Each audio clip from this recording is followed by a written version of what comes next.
You probably think humans are unpredictable, that people are mysterious. You might think you need years of experience or some sixth sense to really read someone.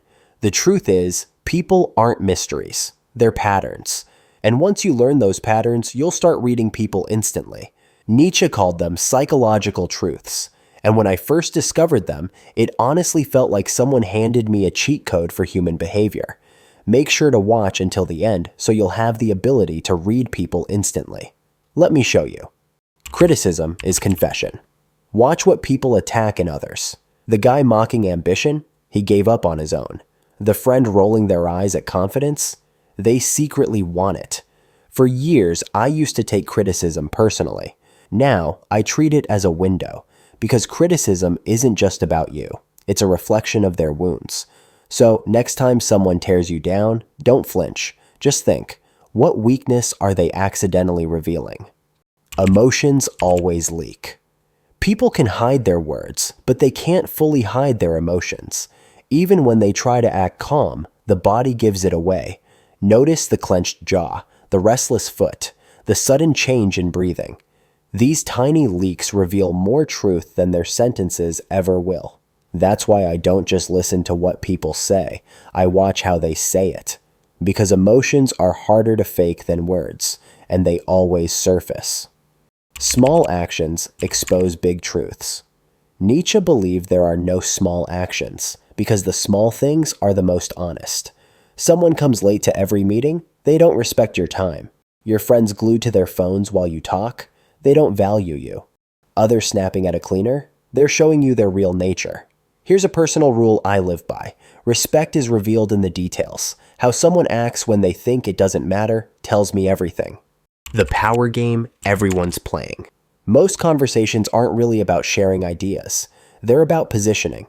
Who interrupts? Who changes the subject? Who sets the tone? Tiny moves, but they reveal who's reaching for control. Once I saw this, I stopped being fooled, because I realized people aren't just talking, they're negotiating for power, and if you can see that, you'll never be blindsided again. People want to be seen. This might be the most overlooked truth. People don't want to be impressed, they want to be understood. And if you listen, really listen, people give themselves away, their values, their fears, their dreams. When I stopped trying to sound smart and started being curious, something shifted. People opened up. And I realized, if you pay attention long enough, people will tell you exactly who they are. Desires reveal the soul. Nietzsche believed the fastest way to understand someone isn't by what they say, it's by what they want. Because desires expose the real self in a way words never can. Most people wear masks in conversation. They say what's polite. They pretend. But when you pay attention to their goals, their cravings, the things they can't stop talking about, you start to see past the act. Think about it. The person obsessed with money isn't really talking about cash. They're chasing security, or status, or freedom. The one who can't stop comparing themselves to others, they're telling you they feel inadequate. Even envy, when someone resents another's success, isn't just bitterness.